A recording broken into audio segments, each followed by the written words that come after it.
असम में ब्रह्मपुत्र नदी पर भीषण नाव दुर्घटना हुई। यहां यात्रियों से भरी दो नाव में टक्कर हो गई। दोनों नाव में करीब 120 यात्री सवार थे। हालांकि रेस्क्यू में कई लोगों की जान बचाई जा चुकी है और लापता लोगों की तलाश जारी है।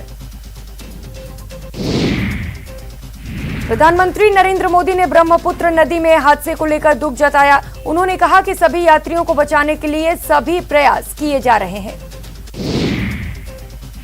ब्रह्मपुत्र नदी में हादसे पर केंद्रीय गृह मंत्री अमित शाह ने भी दुख जताया है। उन्होंने असम के मुख्यमंत्री से बात की और हादसे का अपडेट लिया।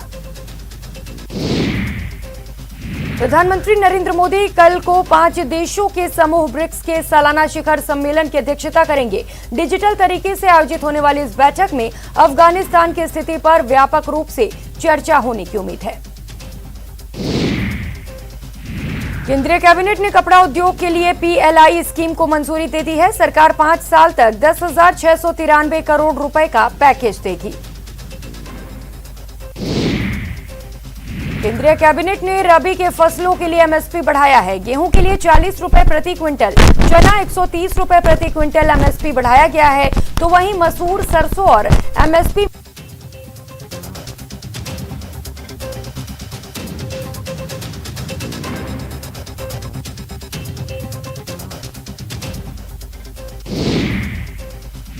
ऑस्ट्रिया दौरे पर लोकसभा अध्यक्ष ओम बिरला और रूसी संसद के उच्च सदन की अध्यक्षा वैलेंटीना मतवियेंको के साथ द्विपक्षीय वार्ता हुई। बिरला और वैलेंटीना के बीच कोविड-19 को लेकर लंबी बातचीत हुई।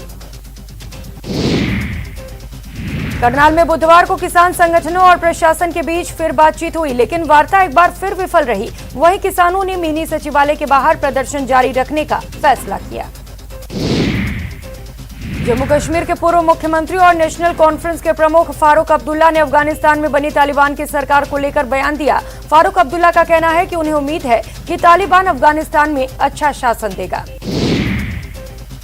अफगानिस्तान में तालिबान सरकार के गठन के बाद महबूबा मुफ्ती ने फिर तालिबान का राग अलापा। उन्होंने कुलगाम में कहा कि तालिबान हकीकत बनकर सामने आ रहा है। वो अगर अपनी छवि बदलता है तो दुनिया के लिए मिसाल बन सकता है।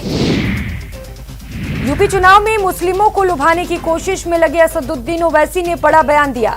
सुल्तानपुर दौरे पर उन्होंने कहा कि समाज को इकट्ठा होना होगा। उनकी पूरी कोशिश है कि यूपी के 19% मुस्लिमों को अपनी पार्टी की तरफ किया जाए।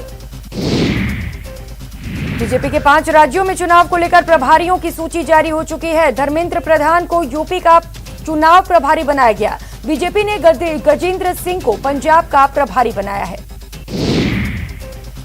विधानसभा का सत्र कल से शुरू होने जा रहा है। इस बार सत्र से ज्यादातर हंगामे होने की संभावना है। गहलोत सरकार इस सत्र में 6 से ज्यादा बिल पारित करने की तैयारी में है। विधानसभा सत्र के हंगामेदार रहने के पूरे आसार हैं। मुख्य विपक्षी दल बीजेपी कानून व्यवस्था समेत कई मुद्दों को लेकर सरकार को घेरने की तैयारी में है। विधानसभा सत्र से पहले कल बीजेपी विधायक दल की अहम बैठक होगी। ये बैठक सुबह 10 बजे विधानसभा की पक्ष लॉबी में होगी। प्रदेश प्रभारी अरुण सिंह भी बैठक में शामिल होंगे। सतीश पूनिया ने सरकार को आड़े हाथ लेते हुए कहा है कि सरकार सदन से भागना चाहती है। सरकार को सदन में घेरेंगे। अपराध और बिजली का मुद्दा अहम रहेगा। बीजेपी प्रदेश प्रभारी अरुण सिंह की समझाइश के बाद कैलाश मेघवाल मान गए हैं, जिसके बाद अब विधायक दल की बैठक में निंदा प्रस्ताव नहीं आएगा। कैलाश मेघवाल ने कहा कि अब निंदा प्रस्ताव नहीं लाऊंगा।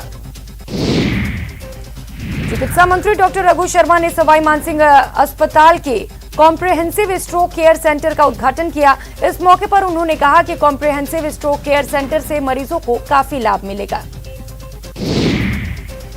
झालावाड़ के बोरझड़ी गांव में संदिग्ध अवस्था में युवक की मौत से सनसनी फैल गई। पुलिस ने अज्ञात व्यक्ति के खिलाफ हत्या की रिपोर्ट लेकर तफ्तीश शुरू कर दी। नाबालिग से दुष्कर्म मामले में डूंगरपुर पॉक्सो कोर्ट ने दोषी को 20 साल के कठोर कारावास की सजा सुनाई। साथ ही 1 लाख रुपए का जुर्माना भी लगाया। नागौर के परबतसर कोर्ट ने पुलिस कांस्टेबल पर हमला करने वाले 2 दोषियों को 10-10 साल के कठोर कारावास की सजा सुनाई। साथ ही 17-17 हजार का जुर्माना भी लगाया। जयपुर में एसीबी ने हेरिटेज नगर निगम के एक घूसखोर पार्षद को ट्रैप किया। एसीबी ने पार्षद जाहिद को 20,000 की घूस लेते रंगे हाथों गिरफ्तार किया। बांसवाड़ा में पुलिस ने एक बाइक चोर गैंग का पर्दाफाश करते हुए 2 आरोपियों को गिरफ्तार किया। साथ ही चोरी की 5 बाइक्स भी जब्त की।